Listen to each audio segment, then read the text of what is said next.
Namaskar, and I'm so happy to see you today, all so bright and ready to learn. Today we will discuss about the teaching methods, methodologies and pedagogy in Bharatanatyam, the special relating to the Banis of Bharatanatyam and some of the prime institutions of teaching and learning of Bharatanatyam. As you know, the antiquity of the study of fine arts in India dates back several hundred centuries. There are many literatures available that throws light on the well-developed art forms in India. Music and dance are no exceptions. The Natya Shastra dates back to 2nd century BC. This fact proves that much before Natya Shastra was written, the art of music and dance was very well developed to the state of fine arts. This is possible only with a defined methodology and a good pedagogy. Fine arts in India are always learnt in a Gurukulam with a strong bondage of Guru and Sishya. The Gurukula system is well proven and practiced for several centuries in India. This system has undergone changes in last century. Now, what was its mythological origin? The classical dance from Bharatanatyam has a mythological origin which talks about the teaching of this art. Brahma created the 5th Veda, the Natya Veda, a quintessence of the main 4 Vedas by combining Patya, the words of Rigveda, Abhinay, the communicative elements of the body movements of Samaveda, and Rasa, the vital sentiments and emotional elements from Atharva Veda. Brahma handed Natya Veda to Bharat Muni to spread in the world. Bharata guided the Gandharvas and Apsaras to perform Natya, Nritya before Shiva. Bharata, along with the Apsaras and Gandharva, performed for Shiva, who asked Tandu to develop further into Tandava, which Shiva himself performed. Shiva imparted the style of performing Lasya to Parvati, who taught Lasya to Usha, the daughter of Banasur. Usha passed it on to the gopis of Dwaraka, who then taught the women of Saurashtra. The interpretation of the mythological story has different variations. However, this art is believed to have been performed by the gods and goddesses and passed on to humans, and hence attributing a spiritual touch. Historical background shows that over the centuries people thought the spiritual art should be performed only for the gods. It could also enhance the arts to a spiritual status. Performing in the temples and festivals in front of the gods became a practice. For this purpose, the girls were dedicated to the temples. These girls were called Devadasis, whose prime duty was to sing and dance and carry on all the duties required for the god before the gods during daily pujas and on festivals and on daily routine. They were given land and money for their livelihood. These girls were taught all the rudiment of dance and music and Tamil literature by the family members. Along with the girls, the boys in the family also learned the art and became the Natuvanar, musicians, instrumentalists, and some, maybe very few, performing artists. Some of these artists got attached to the royal courts and became Rajadasis. All these dancers devoted their entire life to the art. It was their profession. There was no fixed time during the learning hours. There was no fixed Adavu pattern. Depending on the disciple's capacity and interest, the teacher taught the Adavus, Thirmanams and song. Every day the learning lessons included the Nattuvanar, who was also singing the songs, Mridangam player and the Veena player. But here the dancers belonged to the same family as the teachers. It was very seldom and random that a person not belonging to this family or the group of people would come and study dance. It only started in the later years in 1930s. New songs were composed and improvised on the spot of the practice sessions, which were performed on the same evening in the court or temple. Such was the immense knowledge and talent of the artist. During the Nayaka period in Tamil Nadu, the indigenous art forms underwent a process of elaboration and were presented with new names. Sangeeta Darpanam is a literary work which mentions about the repertoire of a dance performance, which consisted of 12 items like Mukachali, Yati Nritya, Shabdachali, Udupu, Dhruva, Sauda, Sauda Shabda, Kavada, Geeta, Chintu, Desi Kattari, Vaipota and Shabda Nritta. In the following centuries, some of these items became obsolete and some were added. The text Sangeeta Muktavali by Devanacharya lists new items like Drupada, Shuddha Geeta Pushpanjali, Raganga Yati Nritta, Shuddha Yati Nritta, Shabda Nritya, Deva Nritta, Rupa Nritta, Geeta Prabandhas and Darus. During the Maratha period, these items were replaced by new items like Jakkini, Helapadam, Shubhalila, Padakelika, Dhutyapadam, Adhyatma, Helapadam, Niti Padalu, Velachu, Vandukollu, Gopika Geetam, Dandakam, Vilvedu, Gujjari, Sriranga Padam and a Kuravanji. The artist also modified and added new items in the Margam according to the need of the Rasikas. Adavus are the main basic dance units which were developed with rhythm and music into a dance item. The Sanskrit work Sangeeta Saramrita by King Tulaja refers to the Adavus. The names of the Adavus are given in Sanskrit, Tamil and Telugu with their descriptions and relevant Sholukattus. King Tulaja in his work describes 18 varieties of Adavus prevalent during his time. Tanjore Quartet, Chinnaya, Ponnaya, Shivanand and Vadivelu were in the court of Sarfoji too and are called the architects of the present day Bharatanatyam repertoire. They systematized the Adavus. Adavus are the basic foundation of Bharatanatyam, which is also a major factor influencing the style and quality of the dance. By then, 25 varieties of Adavus mentioned in the text became obsolete. The Adavu structure categorized by Tanjore Quartet has 10 groups with 12 individual variations totaling to 120 Adavus.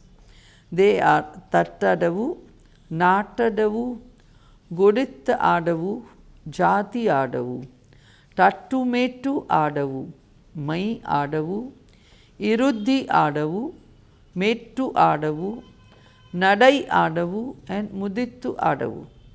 The repertoire formatted by the Tanjore Quartet is called the Margam.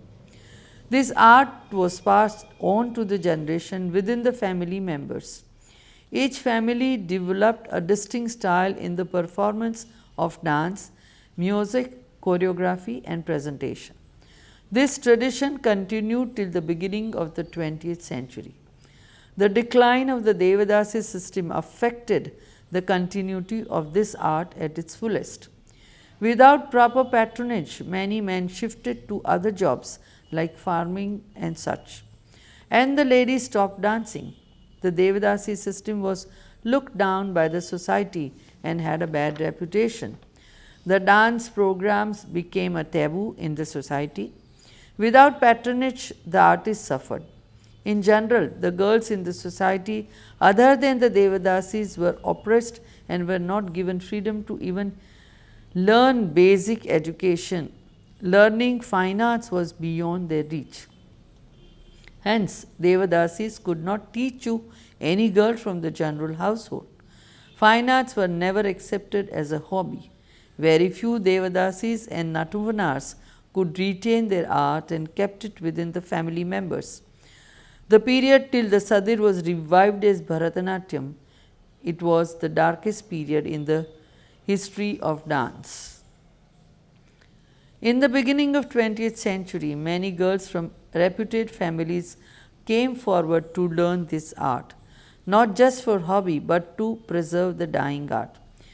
Very good and noted among them are Srimati Rukmini Devi Arundel, the prime one to come and start. Mrinalini Sarabhai followed.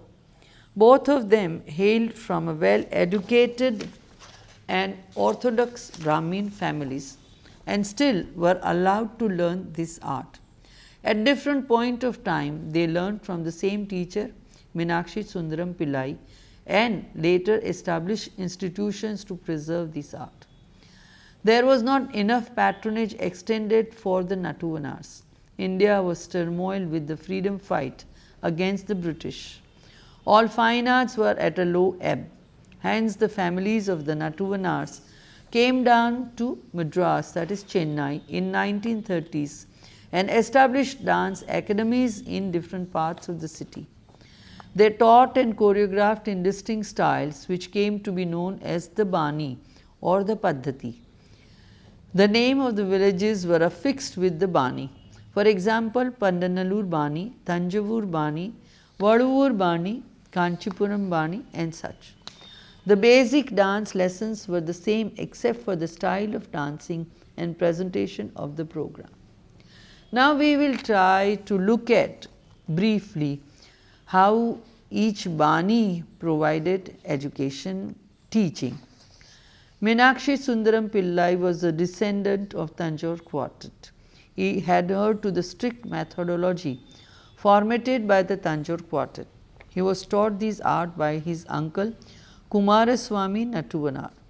The Jatishwaram, Shabdams and Varnams taught were choreographed by his ancestors. He imparted the knowledge to many students and some of them have made it a mark for themselves and the art in the national and international scenario. Some of the temple dancers like Pandanallur Jayalakshmi, Thangachi Ammal, Sabaranjitam were his students. Rukmini Devi Arundel, Mrinalini Sarabhai, Ram Gopal, T.K.S. Swaminathan Pillai, Tara Chaudhary were his students who continued teaching this art at different places in India.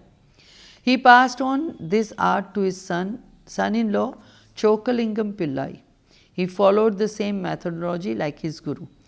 The Shollukattus and Tirvanams were the same in Varnams. The varieties were shown in the other items like Jatishwaram, Padam, Tillana. The format of Margam was strictly followed. He later moved to Chennai from his village. Chokalingam Pillai and his disciples were Mambalam Geeta, G. Kausalya, Indrani Rahman, Sucharita, to name a few. Subbaraya Pillai, the son of Chokalingam Pillai, had the opportunity to learn this art form both from his father and grandfather. He followed the Pandanallur Bani and taught to many students who are continuing by performing and teaching this art. Each of these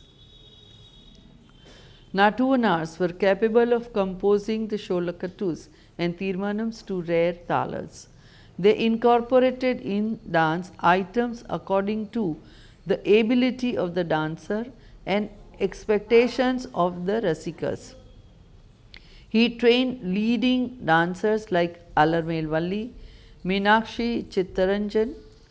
Presently, his granddaughter Vanitha Rajshekhar is spreading this art to many students. Ramaya Pillai hailed from the village called Vaduvur in Tanjavur district. He came to Chennai to teach Bharatanatyam. His approach to teaching was very practical and suiting to the times.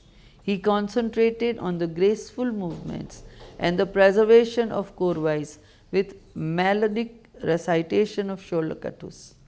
This style came to be known as Vaduvur Bani. He was also invited to choreograph dance in the movies. His foremost disciple was Kamala Lakshman, who made this art form popular in India and abroad. He went to the students' houses to take special classes for them. Some students came to his house to learn. He had a number of students who later on became famous dancers and dance teachers. He taught students in the group as well as solo. He explained to the students the sahitya for each song and himself acted the bhava for the song. He sang and recited the jatis during the teaching sessions. Teaching of the jati korvais and the sanchari bhavas varied from each student according to their capacity. He also passed on the tradition to his sons. His son Samaraja was an equally talented teacher like the father. Presently, the Vaduvur Bani has been taught by many of his students and his family members. Allappa Nattuvanar started his career as a teacher in Kanchipuram. He was a perfectionist and would teach a single adavu to the students even for a couple of months till they perfected it. He was keen that the students know Tamil and understand the lyrics of the song they performed.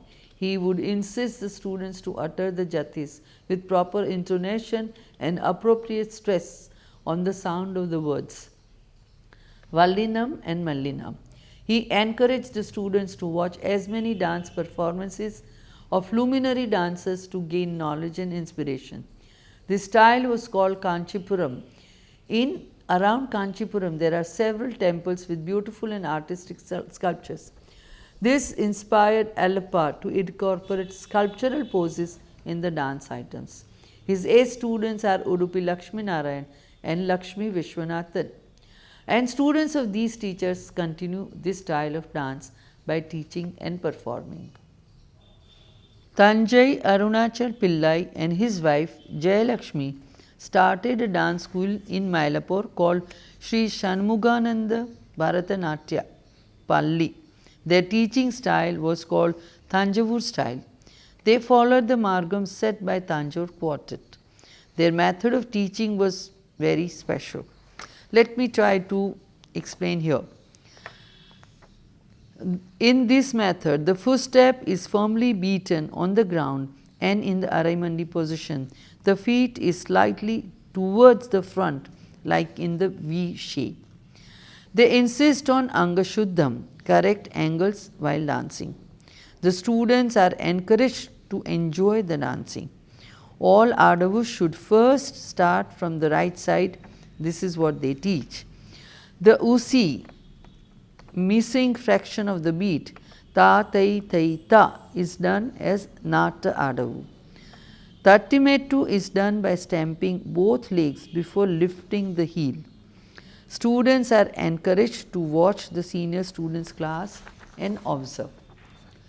While Nritta or Abhinaya, the line of song is first danced on the right and then repeated on the left with single hand and then double hand.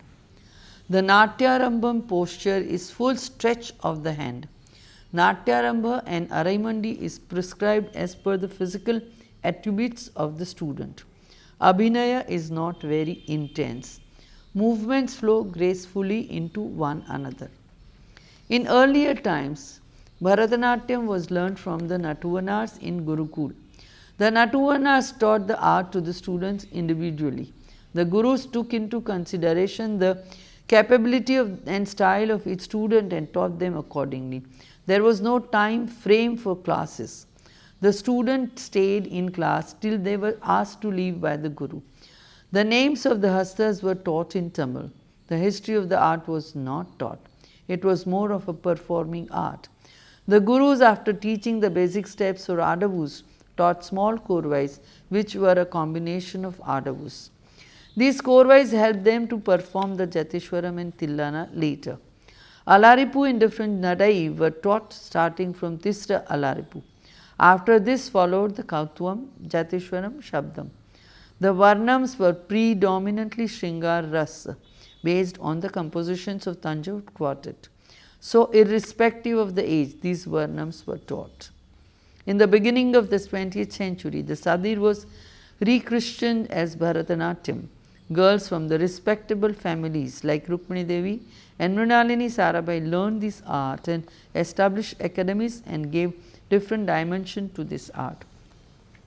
But as one can see, the people who went to study with the Gurus and in the Gurukulams, as we are saying, were only the ones who were employed and who worked in the temple and as Devadasis. There were almost nobody from outside the family traditions who learnt Bharatanatyam before 1930s or early 1900.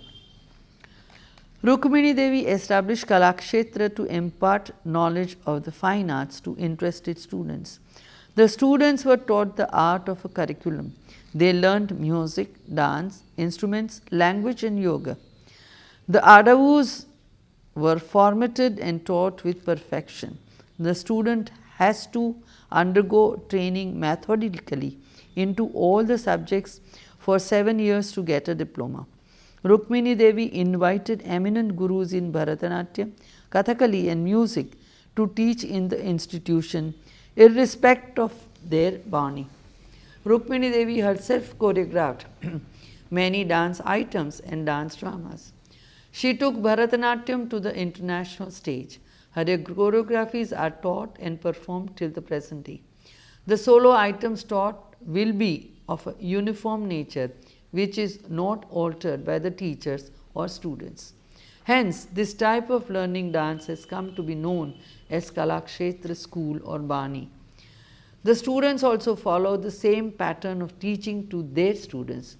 There are hundreds of teachers and students who follow the Kalakshetra style of dance. Presently, the government has taken over the academy and offers graduation and post-graduation diploma in dance and music. K. N. Dandayudhapani Pillai joined Kalakshetra as a dance teacher and later individually established a dance school named Natya Kalalaya in Chennai. He has taught many students and also choreographed for films. He taught the traditional format of Adavus and Tirvanams.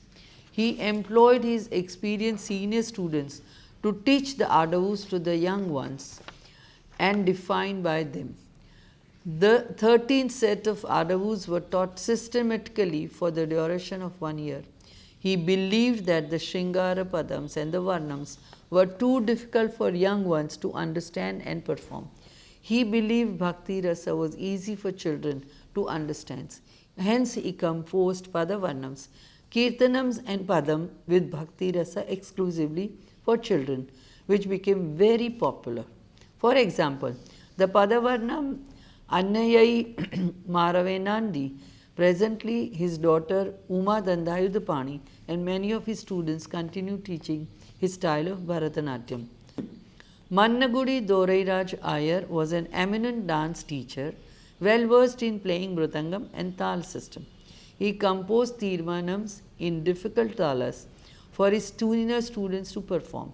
He also taught Perani Natyam to some of his trained students. Perani Natyam is to be danced on a clay pot. He was a very rare in those days for a Brahmin boy to teach and perform dance.